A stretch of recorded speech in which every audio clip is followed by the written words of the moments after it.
मूसा नबी का कारवां जब मिस्र से चला, फिरौन अपनी फौज लिए पीछे पड़ गया, मारा असा जो मूसा ने दरिया। बिला ताखीर अपने मेहमान खुसूसी हजरत मौलाना शमीम हनफी की तरफ जाना चाहता हूँ।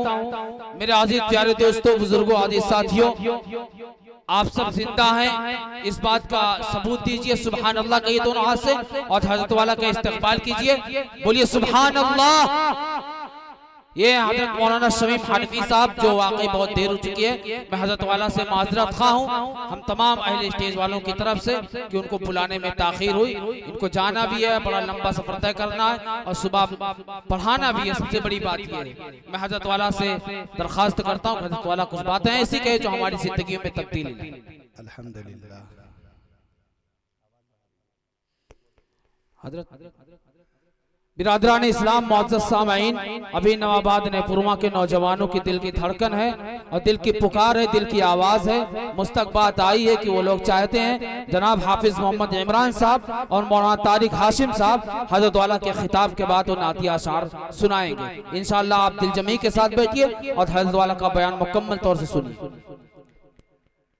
अल्हम्दुलिल्लाह अल्हम्दुलिल्लाह नहमदुहु व नस्तईनुहु व नस्तगफिरुहु व नुमिनु बिही व नतवक्कलु अलैहि व नऊज़ु बिल्लाहि मिन शुरूरि अनफुसिना व मिन सय्यिआति अमालिना। मन यहदिहिल्लाहु फला मुज़िल्ल लहु व मन युज़लिलहु फला हादिय लहु। व नशहदु अन ला इलाहा इल्लल्लाहु वहदहु ला शरीका लहु ला शरीक लहु वला नज़ीर लहु वला मुशीर लहु वला मुईन लहु वला मिस्ल लहु वला मिसाल लहु। व नशहदु अन्न सय्यदना व सनदना व हबीबना व उसवतना मुहम्मदन सल्लल्लाहु व सल्लमुहु अलैहि अम्मा बाद। फ़अऊज़ु बिल्लाहि मिनश शैतानिर रजीम। बिस्मिल्लाहिर रहमानिर रहीम। यौमइदिन तुहद्दिसु अख़बारहा बिअन्न रब्बक औहा लहा। वक़ाल रसूलुल्लाहि सल्लल्लाहु अलैहि वसल्लम युबअसु कुल्लु अब्दिन अला मा मात अलैहि। सदक़ल्लाहुल अज़ीम व सदक़ रसूलुहुन नबियुल अमीनुश शफ़ीउल हबीबुल उम्मीयुल करीम व नहनु अला ज़ालिका लमिनश शाहिदीन व शाकिरीन वल्हम्दुलिल्लाहि रब्बिल आलमीन। बच्चा, बूढ़ा और जवां कोई भी मुस्तस्ना नहीं। बच्चा, बूढ़ा और जवां कोई भी मुस्तस्ना नहीं। मौत करती है हर एक को दम में बेबरगो समर। तंदुरुस्ती तंदही तन परवरी रह जाएगी। तंदुरुस्ती तंदही तन परवरी रह जाएगी। हाँ मगर अपना अमल ही होगा एक ज़ादे सफर। शोगले दुनिया में उलझकर मौत से गाफिल न हो। शोगले दुनिया में उलझकर मौत से गाफिल न हो। फिक्र उक़बा में लगो अब कल को क्या हो क्या खबर। मुअज़्ज़ज़ व मुकर्रम हज़रात उलमाए किराम, सामीन इज़ाम, नौजवान दोस्तों और पर्दा नशीन ख़वातीन मिल्लत, काफ़ी देर से आपका ये प्रोग्राम चल रहा है और इस वक्त रात के 12 बजने वाले हैं और तवील सफर करके वापस भी जाना है।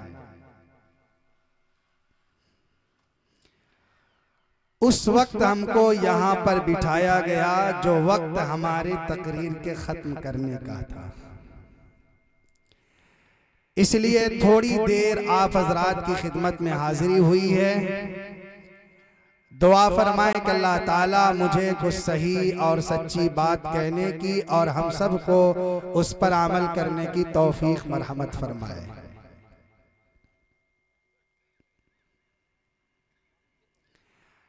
रास्ते में मौलाना शहजाद साहब ने कहा था कि बाबू मीडिया आजमी भी आ रहे हैं, उन्हें साथ में लेकर के आइएगा। सारे लोग नाम से वाकिफ हैं। जाहिर सी बात है, बुलाने का एक खास मकसद ये था बाबू मीडिया आजमी को कि प्रोग्राम के पूरे मंजर को अज अव्वल ता आखिर महफूज किया जा सके।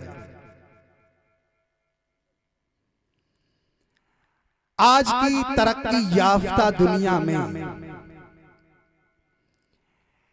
कैमरे का इजाद और वीडियोग्राफी की ये शक्ल जो हमारी नजरों के सामने आई है, इसका एक फायदा तो ये है कि किसी भी दीनी प्रोग्राम को हम रिकॉर्ड कर सकते हैं। आप देखते हैं कि जगह जगह सीसी कैमरा नस्ब होता है। रेलवे स्टेशन पर हवाई जहाज जहां उतरता है या कोई खास मकाम, अब तो हर दुकान और हर चौराहे पर आपको कैमरा नस्ब मिलेगा। चोरी करने वाले को अगर ये मालूम हो जाए कि सामने वाली दुकान पर कैमरा लगा हुआ है, तो अब चोर चोरी करने के लिए अपना हाथ नहीं बढ़ा सकता। उसकी वजह यह है कि कैमरे की निगाह उसके सारे मंजर को महफूज कर रही है। रेलवे स्टेशन पे अगर किसी ने थूक दिया, जबकि सामने लिखा हुआ है कि यहाँ पर पान खा करके थूकना आपको महंगा साबित हो सकता है और आपको जुर्माना देना पड़ेगा, आप आगे बढ़ गए, आपने इनकार भी किया कि मैंने नहीं थूका, लेकिन पीछे से सिक्योरिटी गार्ड वाले आपको पकड़ लेंगे और कहेंगे ये कैमरा ऑन किया जा रहा है, आपका पूरा मंजर इस कैमरे में आ चुका है। जिस तरह दुनिया ने तरक्की करते हुए कैमरे का इंतजाम किया, वीडियोग्राफी का अमल शुरू किया, अब हर एक अमल को रिकॉर्ड किया जा रहा है, हर अमल को महफूज किया जा रहा है। अल्लाह रब्बुल आलमीन ने भी हम सब के आमाल को रिकॉर्ड करने के लिए एक एक नहीं बल्कि 8 कैमरों का इंतजाम अल्लाह रब्बुल आलमीन ने भी कर दिया है। आप कुरान पढ़ें, आप हदीस पढ़ें, आपको यह मालूम होगा कि अल्लाह रब्बुल आलमीन का कैमरा 24 घंटा काम करता रहता है और दुनिया की कोई ताकत अल्लाह रब्बुल आलमीन के कैमरे को रिजेक्ट नहीं कर सकती। हमारे निजामाबाद में एक आदमी किसी लड़की के साथ, किसी माशुका के साथ एक दुकान पर आया, कोई सामान उसने खरीदा, आधा पेमेंट किया और फिर उसके बाद आधे के बारे में कहता है ये मेरा नंबर आप नोट कीजिए, कल मैं आऊंगा, आधा पेमेंट अदा कर दूंगा। दूसरे दिन दुकानदार ने उसके पास फोन किया तो कहता है कि अगर आपको पैसा लेना है तो आपको जिला मऊ आना पड़ेगा, वहीं का मैं रहने वाला हूं, वरना आपको पैसा नहीं मिलेगा। दुकानदार बड़ा परेशान हुआ कि ये तो देने की बात कर रहा था, दुकान पे आकर अब कहता है कि मऊ आना पड़ेगा। 1 हफ्ता इंतजार किया लेकिन वो आने का नाम नहीं ले रहा था। फिर उसके बाद दूसरे हफ्ते जब कॉल किया कि भाई पैसा आप अदा कर दीजिए, तो कहता है कि मैं गाजीपुर का रहने वाला हूं, आपको पैसे की जरूरत है तो आपको गाजीपुर आना पड़ेगा, तब आपका पैसा मिलेगा, वरना आपका पैसा मिलने वाला नहीं। तीसरी मर्तबा फोन किया तो बनारस का पता बता रहा है और चौथी मर्तबा कॉल किया तो सुल्तानपुर का हवाला दे रहा है। बेटे ने देखा कि अब्बा बहुत परेशान हैं, तो बेटे ने कहा अब्बा परेशान होने की कोई बात नहीं है, हमारी दुकान पर सीसी कैमरा नस्ब है, उसके अंदर उसकी भी तस्वीर आ चुकी है और उसकी मोहतरमा की भी, उसकी जीएफ की भी तस्वीर आ चुकी है। अब आखिरी मर्तबा वार्निंग दे करके कहिए कि बेटा अगर तूने पैसा हमारी दुकान पर लाकर अदा नहीं किया तो तुम्हारी तस्वीर और तुम्हारी मोहतरमा की तस्वीर मैं सोशल मीडिया पर वायरल कर दूंगा और फिर पुलिस के हवाले कर दिया जाएगा और जेल की सलाखों में तुझे दाखिल कर दिया जाएगा।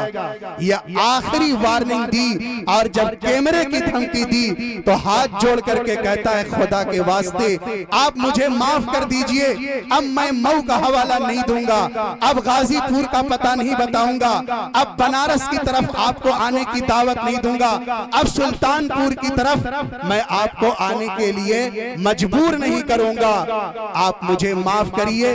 यकीन मानिए अगले दिन का सूरज गुरूब नहीं हुआ था, उससे पहले पहले आकर के सारा पेमेंट अदा कर देता है।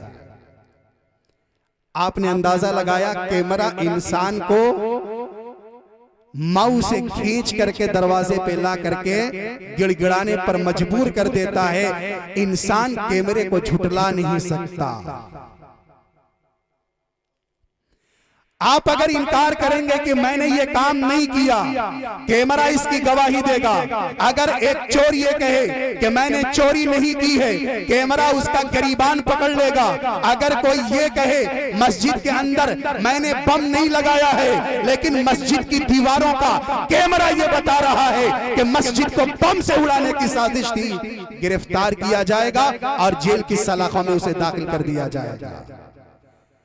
अल्लाह रब्बुल आलमीन का भी कैमरा काम कर रहा है। यही बात मुझे बतानी है। अल्लाह करे कि अल्लाह के कैमरा हमारे जहन के अंदर आ जाए, आपके जहन के अंदर आ जाए कि हमारा कोई काम हवाई नहीं होता, हमारा कोई काम ऐसा नहीं होता जो रिजेक्ट हो जाए, बल्कि अल्लाह के 8 कैमरे हमारे तमाम आमाल को रिकॉर्ड कर रहे हैं।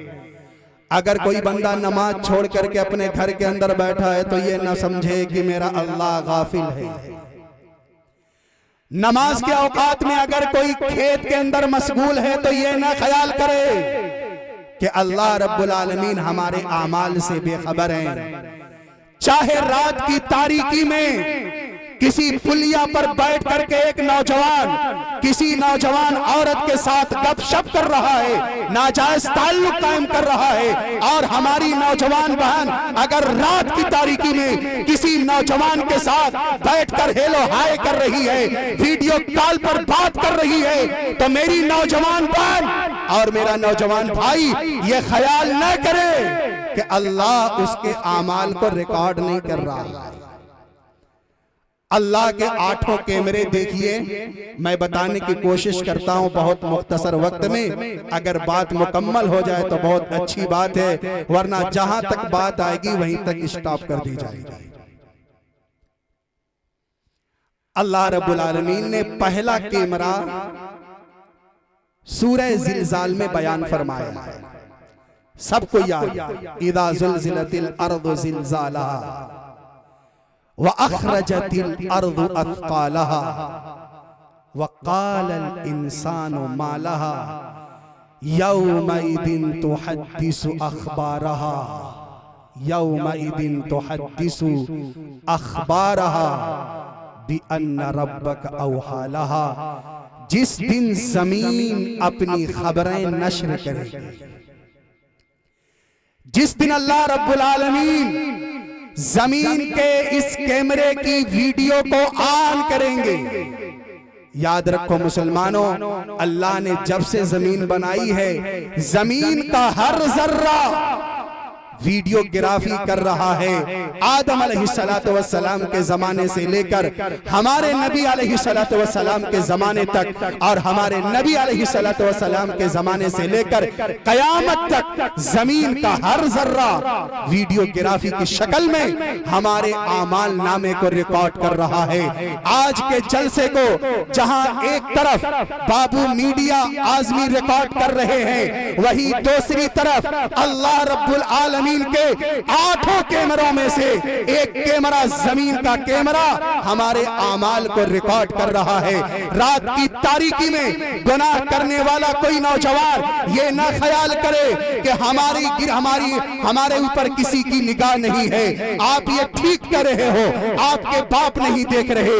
आप ये ठीक कह रहे हो, आपकी अम्मा नहीं जान रही है। आप ये ठीक कह रहे हो, मस्जिद के इमाम नहीं जानते, लेकिन आपके पांव के नीचे की जमीन आपके पूरे मंजर को रिकॉर्ड कर रही है। वो दिन का उजाला हो तो भी वीडियो बनाई जा रही है, और रात की तारीकी हो तब भी वीडियो बनाई जा रही है। और इसी जमीन का कैमरा मैदान महशर में आम कर दिया जाएगा। यौमइज़िन तुहद्दिसु अखबारहा, जिस दिन जमीन अपनी सारी खबरें नशर करेगी।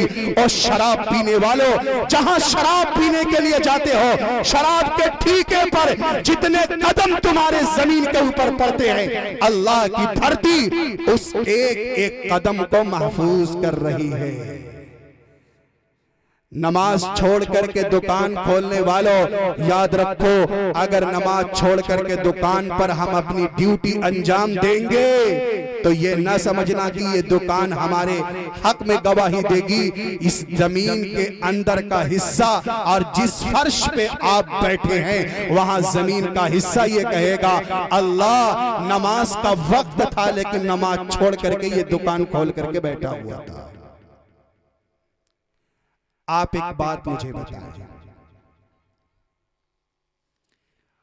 फर्ज नमाज अदा करने के बाद दुआ मांगी जाती है। दुआ मांगने के बाद लोग उसी जगह सुन्नत पढ़ते हैं या जगह तब्दील कर देते हैं?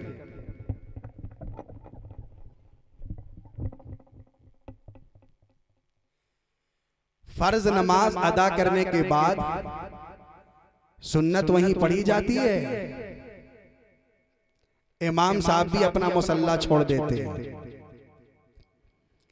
और अगर बिला वजह इमाम साहब उसी मुसल्ले पर बैठ करके उसी पर नमाज पढ़े दोबारा, हालांकि पीछे जगह है तो उलमा ने इसे मकरूह लिखा है।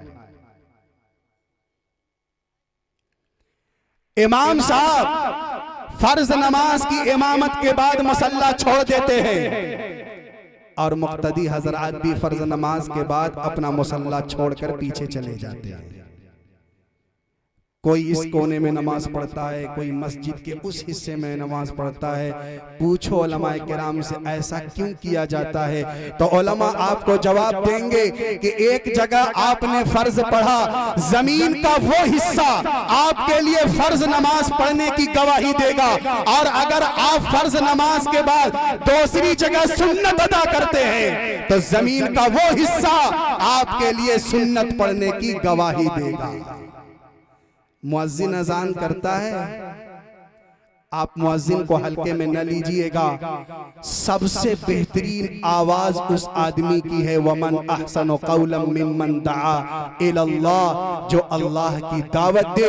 एक मुअज्जिन अल्लाह की तरफ बुलाता है, अल्लाह की बड़ाई बयान करता है, हय्या अलस सलाह हय्या अलल फलाह की सदाएं लगाता है, और कहता है कि कामयाबी तुझे दुकान के अंदर में नहीं मिलेगी, कामयाबी तुझे तिजारत में नहीं मिलेगी, कामयाबी तुम्हें अपने कारोबार में नहीं मिलेगी, कामयाबी तुझे अपनी दुकानदारी में नहीं मिलेगी, कामयाबी तुझे खेत और खलियान में नहीं मिलेगी, कामयाबी तुझे 5 स्टार होटलों में नहीं मिलेगी। अगर तुझे कामयाबी चाहिए, दुकान का शटर गिरा और अल्लाह के दरबार में आकर अपनी पेशानी झुका, अल्लाह तुझसे राजी हो जाएगा और तेरी दुकान में बरकत भी आ जाएगी।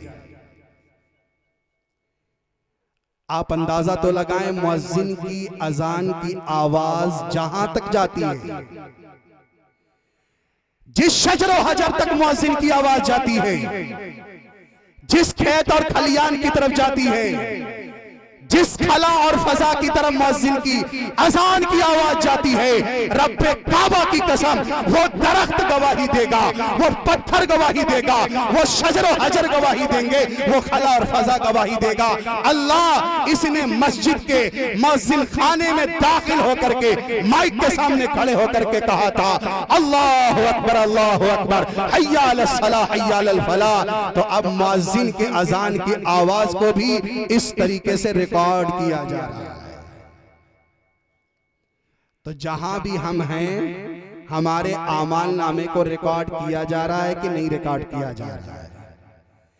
अगर कोई हवाई जहाज पर बैठ करके कोई गलत काम करता है तो यह ना सोचे अल्लाह की जमीन का कैमरा यहां से भी काम कर रहा है, बल्कि हवाई जहाज पे जहां पे पैर रखा है उसके नीचे जो जर्रात है वो जर्रात भी वीडियोग्राफी की शक्ल में उसके सारे मंजर को रिकॉर्ड कर रहे हैं।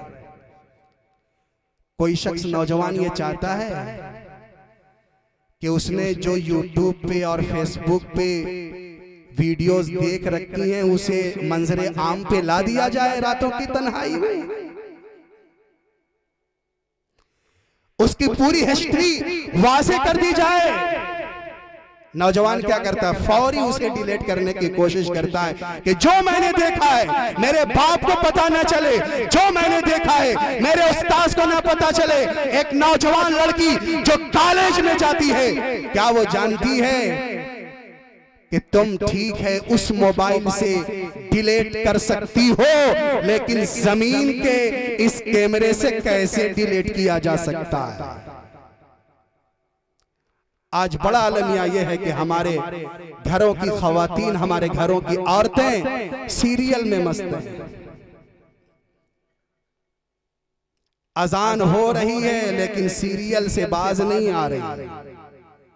बच्चा माँ की छाती से दूध पी रहा है, जहां माँ को कुरान की तिलावत करना चाहिए था, जहां माँ को हजरत फातिमा का किरदार बताना चाहिए था, जहां माँ को हजरत आयशा की सीरत बयान करना चाहिए था, वहां एक माँ गाना सुन रही है, डांस कर रही है और दूध पिलाते हुए वो माँ अपने बच्चे की तरफ तवज्जो नहीं कर रही है। अब वो बच्चा न कोई आलिम रब्बानी पैदा होगा, वो लड़का न बड़ा होकर के इमाम अबू हनीफा का किरदार अदा करेगा, वो लड़का न कोई अल्लाह का वली बनेगा, वो गांव और मोहल्ले का कोई आवारा बनेगा।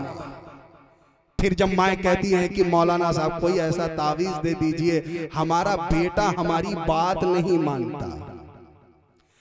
जब गाना सुनाकर उस बच्चे की परवरिश की गई है, बर्दाश्त की गई है, तो जिस बच्चे की परवरिश और बर्दाश्त गाने के तर्ज पे हुई है, वो लड़का बड़ा होकर के डांसर बनेगा। माँ अगर बोलेगी तो उसके कल्ले पर जोर से थप्पड़ लगाएगा, कहेगा कमबख्त चुप रहा, वरना अभी तेरा गला दबा करके यहीं पर दफन कर दूंगा। माँ की गोद जब पाक नहीं होती है और जब माओ की कोख पाक और साफ नहीं होती है, तो उस वक्त अल्लाह के वली पैदा नहीं हुआ करते। ऐसी भी माँ इस दुनिया के अंदर आई हैं कि माँ को 15 पारा कुरान का हिफ्ज है, 15 पारा कुरान पाक के हाफिजा है। जब बेटा पैदा हुआ तो बच्चे को लेकर के गई और इमाम साहब से कहने लगी, इमाम साहब इसका बिस्मिल्लाह करा दीजिए। और बेटा 15 पारा पढ़ने लगा। इमाम साहब कहने लगे, ये छोटा बच्चा है, माँ बिस्मिल्लाह करने के लिए बोल रही है, लेकिन ये तो 15 पारे का हाफिज है। माँ लगता है कि मजाक कर रही।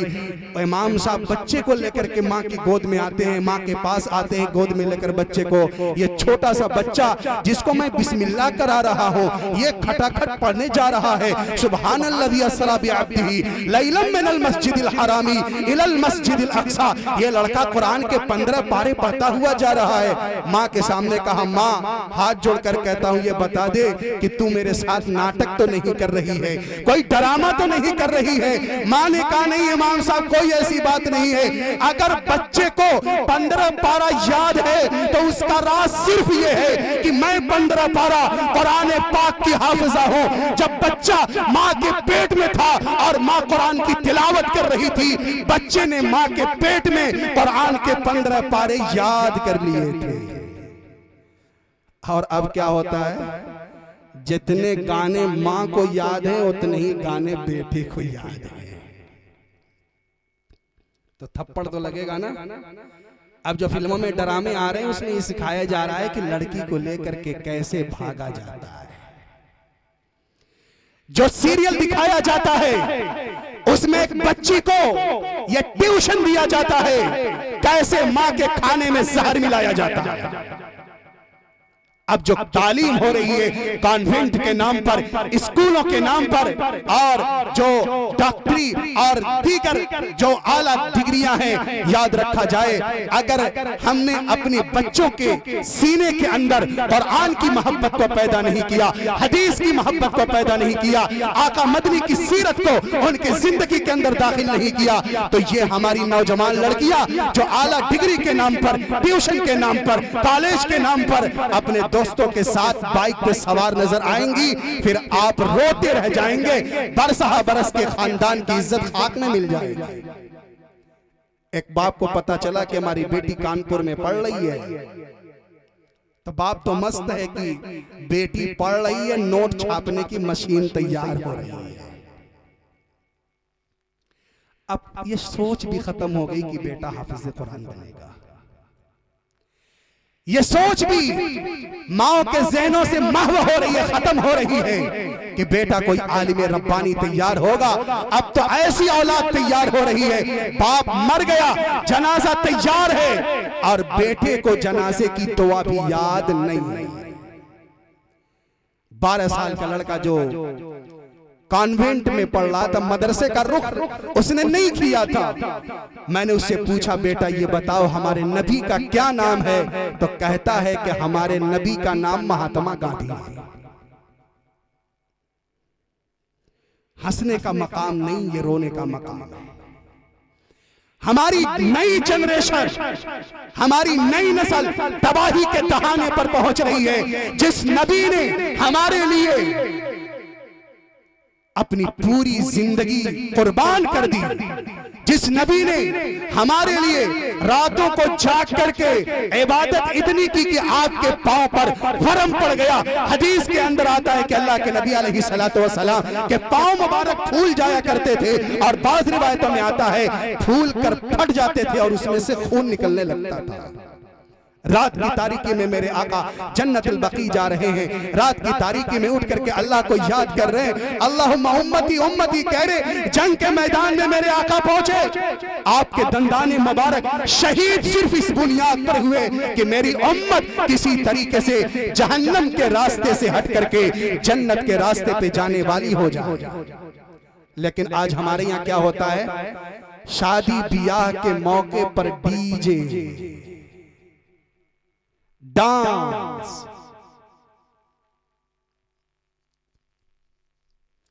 डीजे और डी सब जानते होंगे, और जे फुल फॉर्म बताएंगे आप लोग, माशाल्लाह पढ़े लिखे लोग। डी से डायरेक्ट, जे से जहन्नम, डायरेक्ट जहन्नम। अगर कोई डीजे के सामने डांस करता है, नाचता है, गाने बजाता है, अल्लाह और उसके रसूल का दिल दुखाता है, उलमा की तौहीन करता है और ये कहता है मैं कुरान को नहीं मानता, अगर ये कहता है मैं हदीस पर की तालीमात पर अमल नहीं करता, मेरा पैसा है, मेरी दौलत है, मैं अपने बच्चे की शादी पर डांस कराऊंगा और नाचने वाली रंडियां बुलाऊंगा, याद रखो मुसलमानों, ऐसे आदमी पर और ऐसे घर पर अल्लाह की भी लानत है और फरिश्तों की भी लानत है और तमाम मुसलमानों की लानत है जो अपने घरों में और अपने शादी ब्याह के मौके पर डांस कराता है और नाचने के लिए औरतों को बुलवाता है। तो इंशाअल्लाह हम अपने पूरे इलाके से इस बुरी रस्म का खात्मा करेंगे इंशाअल्लाह। का उस शादी में शरीक नहीं होंगे जिसमें डीजे बजेगा, उस शादी में शरीक नहीं होंगे जिसमें अल्लाह और उसके रसूल की बेहुरमती की जाएगी, उस शादी में शरीक नहीं होंगे जिसमें शैतानों वाला काम किया जाएगा। हम ऐसी शादी करेंगे जो शादी इमाम उल अंबिया हजरत मोहम्मद सल्लल्लाहु तआला अलैहि वसल्लम के तरीके के मुताबिक होगी। आज शादी ब्याह के लिए 5-5 लाख रुपया, 10-10 लाख रुपए खर्च किए जाते हैं। और गांव के मकतब के लिए, इमाम साहब के लिए कहेंगे जेब खाली है, और नचनिया पर लुटाने के लिए दादाजी अलग लुटा रहे हैं, दादी छत पर से अलग लुटा रही है, भाभी अलग लुटा रही है, तब सबको देने के लिए पैसा हो जाता है। लेकिन गांव के मकतब चलाने के लिए मौलाना अब्दुल कय्यूम साहब, अल्लाह उनको जज़ाए खैर अता फरमाए, जिनके तवस्सुस से आपके इलाके के अंदर मकतब चल रहा है, इसको मजबूत करिए। याद रखिए यह हमारी जरूरत है। अगर मकतब कायम है और जिंदा है, आप सलामत रहेंगे, और जिस दिन मकतब खत्म हो जाएगा, मदारिस खत्म हो जाएंगे, मुसलमानों का वजूद खतरे में हो जाएगा। आज मुसलमानों के माल से किसी को तकलीफ नहीं है, हमसे कहीं ज्यादा गैरों के पास माल है। उनको तकलीफ इस बात से है कि छोटे छोटे मकतब के अंदर कुरान का दर्स दिया जाता है, अल्लाह की बात की जाती है, रसूलुल्लाह की तालीमात बताई जाती हैं, और आज की दुनिया हमारे सीनों से कुरान के हुरूफ को छीनना चाहती है और कुरान को मिटाना चाहती है। लेकिन ये हुकूमतें और ये दुनिया की सारी ताकतें खत्म हो जाएंगी, और अल्लाह का कुरान जैसे पहले जिंदा था आज भी जिंदा है, और सुबह क़यामत तक जिंदा रहेगा। हवाएं आती हैं और चलती रहती हैं, हवाएं आती हैं, तूफान आता रहता है, लेकिन सब खत्म हो जाता है। अंग्रेजों जैसी ताकतें आई थी, सिर्फ दिल्ली से कुरान पाक के 1 लाख नुस्खे निकाल करके चला दिए गए थे। 56,000 उलमा को दरख्तों पर लटका दिया गया था, और ये सोचते थे कि उलमा खत्म हो जाएंगे तो हिंदुस्तान से मदारिस खत्म हो जाएंगे, हिंदुस्तान से अल्लाह का कोई नाम लेने वाला पैदा नहीं होगा। 1 लाख नुस्खे मस्जिदों से निकालकर, मकतबों से निकालकर, घरों से निकालकर, छोटे बच्चों के हाथों से छीनकर कुरान पर माचिस लगाई गई थी, कुरान को जलाया गया था। लेकिन ओ कुरान को जलाने वाले, तुम जलकर राख हो चुके हो। अल्लाह का कुरान आज भी जिंदा है और सुबह क़यामत तक जिंदा रहेगा। और याद रखो मुसलमानों, जो सूरह फातिहा आपके गांव में पढ़ी जाती है, वही सूरह फातिहा अरब में भी पढ़ी जाती है, वही सूरह फातिहा अमेरिका में पढ़ी जाती है, वही सूरह फातिहा 7 समंदर पढ़ी जाती है। यह कुरान के हक्कानियत की दलील है कि कुरान फूकों से ये चिराग बुझाया न जाएगा। है कौल नबी, इरशाद खुदा, फरमान न बदला जाएगा, बदलेगा जमाना लाख मगर कुरान न बदला जाएगा। बहुत जमाने आए, मैं उस पर तफसील आपके सामने नहीं अर्ज कर रहा, बहुत लेट में बिठाया है इंतजामिया ने, इसलिए माजरत के साथ मुझे अपनी बात भी खत्म करनी होगी। मैं आपके सामने सिर्फ ये अर्ज कर रहा हूँ, आपके सामने सिर्फ ये अर्ज कर रहा हूँ कि अल्लाह के कैमरे की गिरफ्त में आने से बच जाओ। पहलवान उसे नहीं कहते जो जंग के मैदान में अपने फरीके मुखालिफ को पटक दे। किसी ने जिम में जाकर के अपनी बॉडी बना रखी है, किसी ने अच्छी सेहत बना रखी है, और बनाना चाहिए। अल मोमिनुल कवी खैरुम मिनल मोमिनिज़ ज़ईफ़, मेरे आका ने फरमाया था, ताकतवर मुसलमान डरपोक और बुज़दिल मुसलमान और कमजोर मुसलमान से बेहतर है। सिर्फ खा करके पड़े रहना, कोई काम धाम नहीं करना, ये अल्लाह को पसंदीदा नहीं है। मेहनत करना चाहिए, जफाकशी करना चाहिए। मेरे आका ने फरमाया था,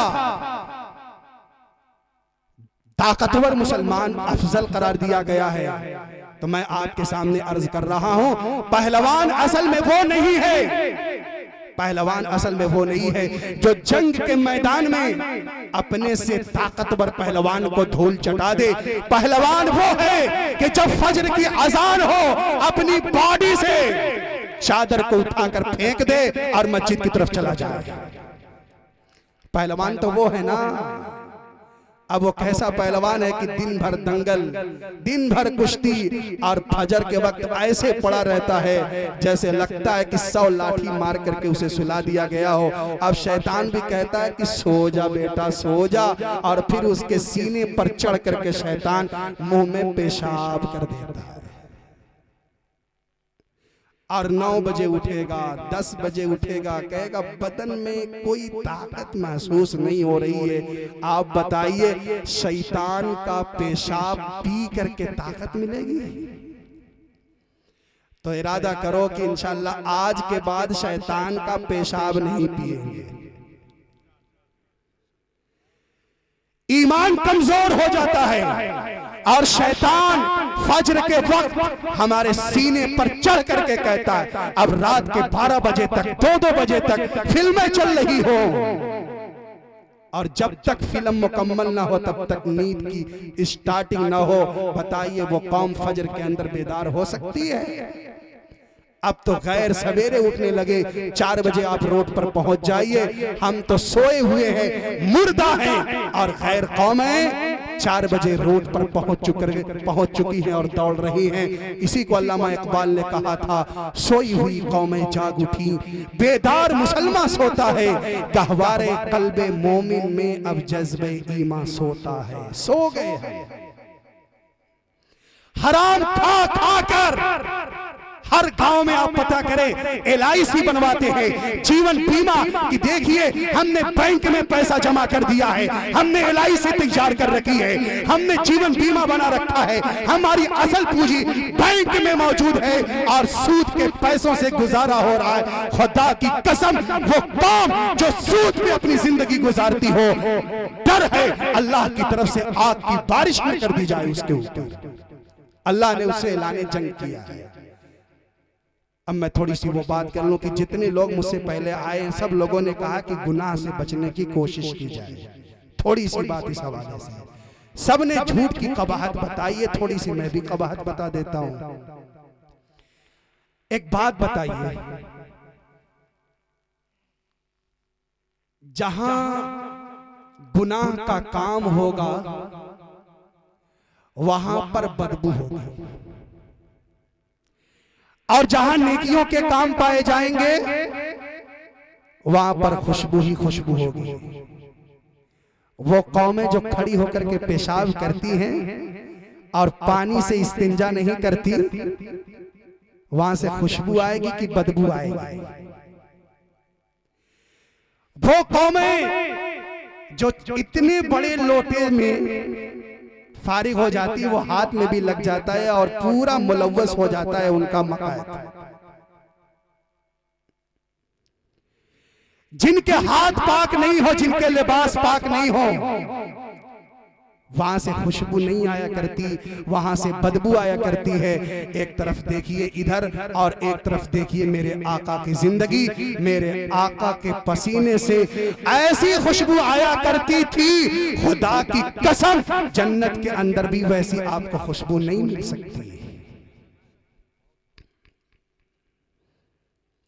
इमामुल अंबिया हजरत मोहम्मद सल्लल्लाहु ताला अलैहि वसल्लम के पास सहाबिया आती थी, या रसूल अल्लाह आप अपना पसीना अता कर दे। मेरे आका पूछते, उम्मे सुलैम पसीना लेकर क्या करोगी? उम्मे सुलैम कहती, या रसूल अल्लाह आपका पसीना इतना खुशबूदार है, इतना खुशबूदार है, हम अपने खुशबुओं में मिलाती हैं तो हमारी खुशबू भी खुशबूदार बन जाती है। तो जहां नेकियां होंगी, मस्जिद के दरवाजे पे आइए आपको खुशबू मिलेगी। आप मस्जिद के दरवाजे पे आइए तो आपको खुशबू मिलेगी। आप उलमा के पास आइए तो उनके पास अतर होती है, इसलिए कि अतर लगाना मेरे आका की सुन्नत है। तो एक तो खुशबू इबादतों की होती है और एक खुशबू ये अतर की हुआ करती है। आप उलमा के पास आएंगे, दोनों तरह की खुशबुएं आपको मिलेगी। लेकिन जहां गुनाह का काम होगा, अगर एक आदमी ने झूठ बोल दिया, इदा कदबल अब्द तबअद अन्हुल मलक नीलम मिन नतनी औ कमा क़ाल रसूलुल्लाह सल्लल्लाहु अलैहि वसल्लम, मेरे आका ने फरमाया कि अगर कोई झूठ बोलता है तो उसके मुंह से ऐसी बदबू निकलती है, ऐसी बदबू निकलती है कि फरिश्ता उसकी बदबू को बर्दाश्त नहीं कर पाता और 1 मील दूर भाग जाता है। झूठ बोलने की नहूसत यह है कि फरिश्ता 1.25 किलोमीटर दूर भाग जाता है। इसीलिए मेरे आका ने फरमाया था अबग़ज़ुल बिलादी इलल्लाहि अस्वाक़ुहा, कायनात की सबसे बुरी जगह मार्केट है। आप शाम में पहुंच जाइए, पूरी मार्केट आपको आबाद मिलेगी। यहाँ पर देखिए हाफिज अब्दुल सुभान साहब हम लोगों को लेकर के आ रहे थे। ये पूरी सरामीर का एरिया एकदम खचाखच भरा हुआ था, पैर रखने की आपको जगह नहीं मिलेगी। यही हाल सारी मार्केटों का है। मेरे आका आपने ये कहा कायनात की सबसे बुरी जगह मार्केट है। मेरे आका आपने ये नहीं कहा कि कायनात की सबसे बुरी जगह बैतुल खला है। वहाँ हर वक्त नजासत लोग निकालते हैं, वहाँ हर वक्त बदबू फैली रहती है। लेकिन फिर भी मेरे आका ने ये नहीं कहा कि बैतुल खला सबसे बुरी है। मौलाना तारिक हाशिम साहब, मेरे आका ने ये नहीं कहा कि कायनात की सबसे बुरी जगह बैतुल खला है। नहीं नहीं, बैतुल खला सबसे बुरी जगह नहीं है। आप बैतुल खला में जाएं, पहले बायां पैर दाखिल करें और दुआ पढ़ें, अल्लाहुम्मा इन्नी अऊज़ु बिका मिनल खुबूस वल खबाइस। जितनी देर बैठेंगे आपको बैठने का भी अजर मिलेगा। फरिश्ता आपके नामे आमाल में नेकियां लिखता चला जाएगा। लेकिन मार्केट, सारी की सारी मार्केट झूठ पर, फसाद पर मुश्तमिल है। इस तरफ से लेकर के शिमाल से लेकर जुनूब तक और शर्क से लेकर गर्ब तक आप देखें 80 से लेकर 90% तक जो मार्केट हमारी पाई जाती है, चाहे वो मुसलमानों की मार्केट हो, चाहे वो गैरों की मार्केट है, झूठ पर मुश्तमिल होती है। झूठ पर होती है, धोखाधड़ी पे होती है। 1 किलो के नाम पर 800 ग्राम तौल करके सेब मार्केट के अंदर दिया जाता है। मेरे आका ने फरमाया, ओ झूठ बोलने वाले ताजिरों, याद रखो अगर तुम झूठ बोलोगे फरिश्ता 1.25 किलोमीटर दूर चला जाएगा। अब जब मार्केट के 80% और मार्केट के 90% ताजिर झूठ बोलेंगे, रहमत का एक भी फरिश्ता आपकी मार्केट में दिखाई नहीं देगा। एक भी फरिश्ता नहीं नजर आएगा। कहेगा कमीना ये झूठ बोल करके 1.25 किलोमीटर दूर मुझे भगा रहा है। ये कमीना ये झूठ बोल करके 1.25 किलोमीटर दूर भगा रहा है। माँ झूठ बोल रही है, तेरे घर में रहमत का फरिश्ता नहीं आता, 1.25 किलोमीटर दूर चला जाता है। एक बाप झूठ बोलता है, एक बहन झूठ बोलती है और एक भाई झूठ बोलता है, तो रहमत के फरिश्ते पूरे गांव में दाखिल नहीं होते। वहां जहां हम लोगों की गाड़ी फंसी हुई थी वहीं पे जाके फरिश्ते भी फंस जाते हैं। बाबू मीडिया आजमी से पूछो, आधा घंटा तक हम लोग वहां खड़े रहे, शायद वहीं तक फरिश्ते 1.25 किलोमीटर दूर तक रहते होंगे कि भाई इससे आगे न जाओ, बस मौलाना की गाड़ी यहीं स्टॉप हो चुकी है। तो कायनात की सबसे बुरी जगह मार्केट है, वहां भीड़ आपको सबसे ज्यादा मिलेगी। और कायनात की सबसे बेहतर जगह मस्जिदें हैं। फजर के वक्त आप देखिएगा वो पूरी खाली मिलेंगी। अब फिर कहते हैं कि रहमत नहीं आती, बरकत नहीं आती, चैन नहीं है और सुकून नहीं है। और मौलाना ऐसी तावीज दे दीजिए कि 56 करोड़ का चौथाई मिल जाए, गाड़ी आ जाए, बुलेट आ जाए, 4 चक्के की गाड़ी आ जाए और हज उम्रा करके भी चले आए, लेकिन नमाज ना पढ़ना पड़े। कितने अफसोस का मतलब है। इसलिए इरादा करिए, तहैया करिए कि झूठ नहीं बोलेंगे। अगर झूठ बोलेंगे तो फरिश्ता 1.25 किलोमीटर दूर चला जाएगा। और याद रखिए, जब मौत का फरिश्ता हमारे पास आएगा तो कैसे पता चलेगा कि ये बंदा नेक है, ये बंदा बुरा। नमाज के टाइम आएगा तब तो पता चल जाएगा मौलाना कि नमाज के वक्त मस्जिद में है तो अच्छा ही बंदा होगा, और नमाज के वक्त अपने घर के अंदर सो रहा है तो बुरा होगा। लेकिन दिन के 9 बजे फरिश्ता आपके दरवाजे पे आया। नमाज का कोई टाइम नहीं है, कुर्ता भी आपने उतारा हुआ है, सिर्फ आपने एक लुंगी पहनी हुई है। फरिश्ता तो मौत का पहली मर्तबा आपके पास आया है। कैसे पता चलेगा कि आप अच्छे हैं कि आप बुरे हैं, आप नमाज पढ़ते हैं कि नमाज नहीं पढ़ते हैं, बहनों का हक मार करके बैठे हैं या कब्रिस्तान की जमीन पे नाजायज कब्जा करके आप बैठे हैं? गौर करिएगा। अगर बहनों का हक मारा गया तो सारी आपकी इबादतें धरी रह जाएंगी। आप जैसे भाइयों का बंटवारा करते हैं, बहनों का बंटवारा कर दीजिए, बुलाकर खुले दिल से। ये नहीं दिल में चोर रखे, ये गैरों का तरीका है। जहेज में सब लुटा देते हैं और बहनों का हक। कुरान के अंदर बहनों का हक बताया गया। अगर कोई इनकार करता है कि मैं बहनों का हक नहीं मानता, मोतबर उलमा मौजूद हैं, रब्बे काबा की कसम वो काफिर हो जाएगा। हम कुरान वाले हैं, कुरान की बात करेंगे और जब तक हमारे जिस्म के अंदर जान है, दुनिया की कोई ताकत हक बोलने से हमें रोक नहीं सकती। कैसे पता चलेगा? अगर आपने ये समझ लिया तो आपका प्रोग्राम कामयाब है। सिर्फ इस बात को आप समझ गए कि मौत का फरिश्ता जो पहली मर्तबा आपके दरवाजे पे आया है, उसने आपको नमाज पढ़ते हुए नहीं देखा। नमाज पढ़ते हुए तो ये दोनों देख रहे थे, किरामन कातिबीन यअलमून मा तफअलून। ये सुबह से लेकर के शाम तक और शाम से लेकर के सुबह तक इनकी ड्यूटी रहती है। ये अगर नमाज पढ़ेंगे तो दाएं कांधे वाला फरिश्ता उसको रिकॉर्ड करेगा, और अगर आप नमाज नहीं पढ़ेंगे तो बाईं तरफ वाला लिखता रहेगा। ये तो काम बाएं और दाएं फरिश्तों का है जो उसे कलमबंद कर रहे हैं और आपकी चार्जशीट तैयार कर रहे हैं। मौत का फरिश्ता जो आपके दरवाजे पे आया कि आज जोहर की नमाज से पहले पहले इसका गला दबा करके उसी कब्रिस्तान में दाखिल कर देना है। आप बताइए, बाप भी चीख रहा है, भाई भी चीख रहा है, डॉक्टर भी हाथ जोड़ रहे हैं, लेकिन कोई बचा नहीं सकता। पूरी दुनिया पर हुकूमत करने वाले 4 बड़े बादशाह जब गए थे तो खाली हाथ गए थे और उनके कफन के अंदर जेब भी नहीं था कि बड़ा मोबाइल उसी में छुपा कर ले जाते और अंदर 5G चलाते। मौत के फरिश्ते को कैसे पता चलेगा?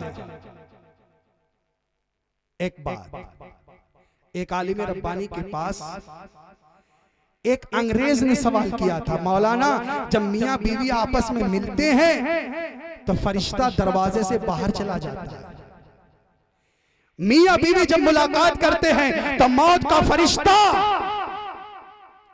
कमरे से बाहर चला जाता है। अंग्रेज सवाल करने वाला सवाल करता है, ये बताइए कि अगर उस हालत में मियां बीवी ने अपनी जुबान से अल्लाह का इनकार कर दिया तो दोनों कहां हो जाते हैं? कुफ्फार की लिस्ट में दाखिल हो जाते हैं। लेकिन फरिश्तों को पता नहीं चलेगा, उसे रिकॉर्ड तो नहीं कर पाएंगे।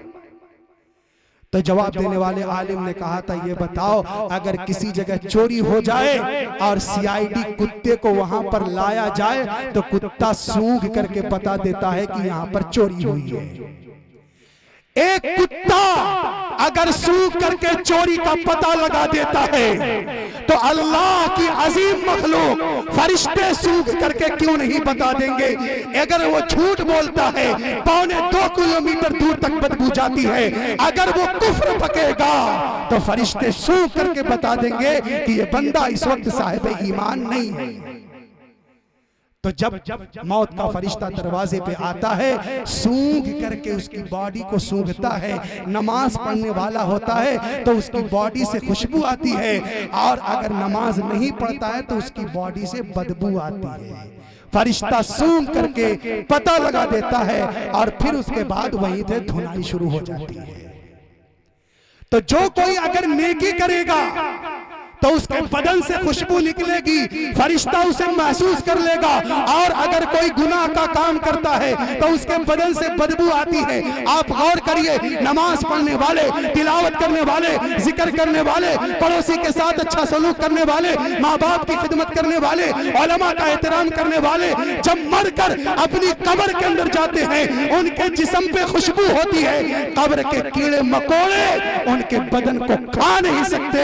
और नमाज छोड़ने वाले, तिलावत छोड़ने वाले, नाजायज जमीन पर कब्जा करने वाले और मस्जिदों की जमीन पर हड़पने वाले या कब्रिस्तान की जमीन पर कब्जा करने वाले मरकर जब कब्रिस्तान के हवाले जाएंगे तो फरिश्ता उनकी बॉडी को सूंघ करके बता देगा, ये नाजायज जमीन पर कब्जा करने वाला, ये बहनों का हक खाने वाला, ये माँ बाप का गला दबाने वाला, ये बीवी को अपनी माँ पर फौकियत देने वाला है। फिर उसके मुताबिक फैसला कर दिया जाएगा। कब्र के कीड़े मकोड़े उसके बदन को खा करके खत्म कर देंगे। यहीं से ये मसला हल हो जाता है, किसकी बॉडी कब्र में महफूज होगी और किसकी बॉडी कब्र में महफूज। और ये अल्लाह की अदालत है। दुनिया की अदालत में रिश्वत दे सकते हैं। आप जाइए, आपका कोई काम नहीं होता, पैसा फेंकिए, कौन सा काम आपका नहीं हो जाएगा। नाजायज को जायज पेपर की शक्ल में आप हासिल कर सकते हैं। आप इसी तरीके से सारा का सारा महकमा पुलिस आप खरीद सकते हैं पैसों के दम पर। लेकिन अल्लाह की जब अदालत होगी और अल्लाह का जब दरबार लगेगा मुसलमानों, तो रहमत के फरिश्तों को कोई नोट थमाएगा तो उधर से कोड़े बरसाए जाएंगे। उधर से ऐसे कोड़े बरसाए जाएंगे कि अगर एक कोड़ा मारा जाएगा 40 साल तक उसकी शिद्दत महसूस की जाएगी और उसका दर्द महसूस किया जाएगा। अल्लाह ने ऐसे खतरनाक किस्म के अजाब कब्र के अंदर भी छुपा रखे हैं और मैदान महशर के अंदर भी छुपा रखे हैं। जहन्नम का एक हिस्सा जिब्रील अमीन ने कहा, या रसूल अल्लाह, अगर जहन्नम के अंदर से सुई के नाके के बराबर भी, सुई के नाके के बराबर भी जहन्नम को खोल दिया जाए, खुदा की कसम दुनिया के सारे इंसान उसी वक्त हलाक हो जाएंगे और सारे इंसान मर जाएंगे। इसलिए एक बात मैं कहता हूं, जो नाजायज जमीन पे कब्जा करता है उसकी नमाज जनाजा जरूर पढ़नी चाहिए। देखिए कै बित्ता लेकर के अपने कब्र में जमीन जा रहा है। जो किसी की जमीन पे कब्जा करता है या अपने भाई का हक मारता है, उसके नमाज जनाजा में जरूर शरीक होना चाहिए। देखिए कितना ले जा रहा है, फायदा तो होना चाहिए ना भाई। किया किसके लिए? अपने बच्चों के लिए। किया किसके लिए? अपनी औलाद के लिए। लेकिन वही औलाद अगर जोहर के वक्त इंतकाल हो गया, ऐलान करवा दिया इमाम साहब सूरज गरूब होने से पहले पहले नमाज जनाजा अदा होनी चाहिए। ये बाप जिसने खून पसीने से मकान बनाया, ये बाप जिसने 50 साल अपनी कीमती जवानी गल्फ में गुजार करके आया, लेकिन हम शाम का सूरज गरूब नहीं होने देंगे, उससे पहले पहले कब्र की मिट्टी में फेंक करके चले आए। वहां पर कौन गया? भाई गए, दोस्त अहबाब गए, मुट्ठी में मट्टी रखी और फेंक करके चले आए कि बेटा तुम जानो और तुम्हारे आमाल जानेंगे। यहाँ तो फेसबुक के दोस्त मिलेंगे, व्हाट्सएप पे पूरा पूरा ग्रुप चलता है, और अब तो अल्लाह जाने कितने ऐप आ चुके हैं, और रात दिन उसी मोबाइल के अंदर बस मोबाइल चल रहा है, फिल्म चल रही है, वाही तबाही की बातें हो रही हैं। और एक नौजवान को नमाज की बात अच्छी नहीं लगती, एक नौजवान को कुरान पढ़ने से मौत आती है, मस्जिद के दरवाजे पे बैठा गेम खेल रहा है। अफसोस की बात है। और एक वीडियो तो यहां तक वायरल हुई, वो कमबख्त खाने काबा के पास बैठ करके, वो नालायक, तुझे मालूम होना चाहिए तू किस दरबार में पहुंचा है, खाने काबा के पास बैठ करके वहां पर भी क्या कर रहा है? गेम चला रहा है, गेम खेल रहा है।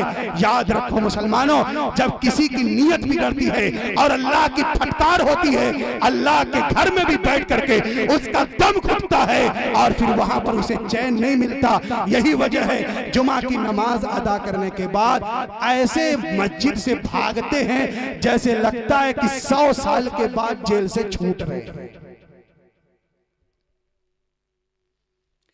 इसलिए मेरे अजीजों, मेरे दोस्तों, इरादा करो, तहिया करो कि इंशाअल्लाह ऐसे नेक आमाल करेंगे जिससे हमारे बदन से खुशबू निकलेगी। करेंगे इंशाअल्लाह और कोशिश करेंगे कि हम पर्दे का एहतमाम कराएं अपने घर की औरतों को। अब आखिरी बात बता करके गुफ्तगू खत्म करता हूं। मेरे आका हजरत मोहम्मद सल्लल्लाहु ताला अलैहि वसल्लम ने सहाबे किराम से सवाल करते हुए कहा था, या रसूल अल्लाह, सहाबे किराम से कहा था, मेरे सहाबा ये बताओ सबसे अच्छी औरत कौन है? आप लोग तो कहेंगे वो औरत सबसे अच्छी है जो सबसे गोरी हो, वो औरत सबसे अच्छी है जो सबसे ज्यादा पैसे वाली हो। आप कहोगे वो औरत सबसे अच्छी है जिसके पास दुनिया भर की जायदाद हो। मेरे आका ने सवाल किया, सारे सहाबा खामोश थे। हजरत अली तड़प गए, घर गए, कहने लगे नबी का सवाल है और जवाब भी नबी की बेटी देगी। हजरत फातिमा के पास पहुंचे, कहने लगे फातिमा एक बात है। हजरत फातिमा घबरा गई, कहने लगी मेरे शौहर नामदार क्या बात है, आज घबराए क्यों हैं, दौड़ करके क्यों आए हैं? हजरत अली ने कहा कि मेरी प्यारी बीवी फातिमा, तेरे बाप ने सहाबा की मजलिस में एक सवाल किया था, बड़ा पेचीदा सवाल है, कोई जवाब नहीं दे पा रहा है। मैंने सोचा कि नबी का सवाल है, जवाब नबी की बेटी से पूछ लूं, इसलिए तेरे पास दौड़ता हुआ आया। हजरत फातिमा ने कहा पूछिए क्या सवाल है? कहा तेरे बाप ने सवाल ये किया है, मोहम्मद रसूलुल्लाह ने सवाल ये किया सहाबा की मजलिस में, सबसे अच्छी औरत कौन है? हमें तो जवाब पता नहीं, आप बता दो। हजरत फातिमा ने कहा मेरे शौहर अली, जाइए अब्बा हुजूर को बता दीजिए कि कायनात की सबसे अफजल औरत वो है, कायनात की सबसे बेहतरीन औरत वो है कि किसी भी गैर मर्द पर उसकी निगाह न पड़े और किसी अजनबी मर्द की निगाह उस खातून पे न पड़े। वो कायनात की सबसे अफजल औरत है। जो बनाओ सिंगार करना हो, जो पाउडर इस्तेमाल करना हो, जो खुशबू इस्तेमाल करना हो, और चाहे नायरा कपड़ा इस्तेमाल करना क्यों ना हो, जो कपड़ा इस्तेमाल करना हो अपने शौहर के सामने इस्तेमाल करना। ये नहीं होना चाहिए कि घर के बाहर निकले तो लाली पाउडर निकाल करके निकले। मेरे आका ने फरमाया औरत जब बन सवर करके घर से बाहर निकलती है तो शैतान उस औरत के पीछे चला जाता है। तो मेरे अजीजों दोस्तों, अपने घर की औरतों को बताओ, और मैं अपने माँ बहनों से कहता हूँ खुदा के वास्ते कंट्रोल करो मोबाइल के चलाने पर। अपने बच्चों के कान में जब पहली मर्तबा आपने गाना नहीं सुनाया, आपने फिल्म उसको नहीं दिखाया, एक इमाम को बुलाया था, मेरे घर में बेटा पैदा हुआ है, मेरे घर में बेटी पैदा हुई है, इमाम साहब आइए और दाएं कान में अजान दीजिए, बाएं कान में इमामत इकामत कहिए। क्या पैगाम है? पैगाम ये है कि इस बच्चे ने आंख खोली है तो इसके कान में पहला लफ्ज अल्लाह की वहदानियत का पढ़ना चाहिए ताकि ईमान इसके दिल के नहाखानों में उतर जाए।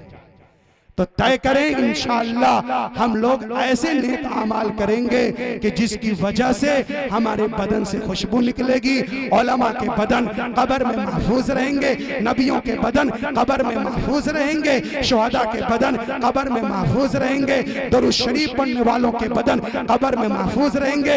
अल्लाह ताला से दुआ है अल्लाह ताला आपको आबाद रखे, शादाब रखे, और अल्लाह तबारक व तआला हमें नेक आमाल की तौफीक अता फरमाए, गुनाहों से बचाए। वरना याद रखो मुसलमानों, अगर कोई एक बालिश भी जमीन पर कब्जा करता है, मेरे आका ने फरमाया शिब्रम मिनल अर्ज़ी, जमीन का एक बालिक, एक बित्ता हिस्सा अगर कोई आदमी कसब कर लेता है, कल कयामत के दिन सातों जमीन का तौक उसके गले में पहनाया जाएगा और उसको जहन्नम के अंदर दाखिल कर दिया जाएगा। अल्लाह ताला से दुआ है कि अल्लाह ताला हम तमाम लोगों को हराम मालों से महफूज रखे, नेक अमाल की तौफीक दे, जब तक रखे इस्लाम के साथ रखे, और जब उठाए तो ईमान पर खात्मा हो। व आखिर दावाना अल्हम्दुलिल्लाहि रब्बिल आलमीन।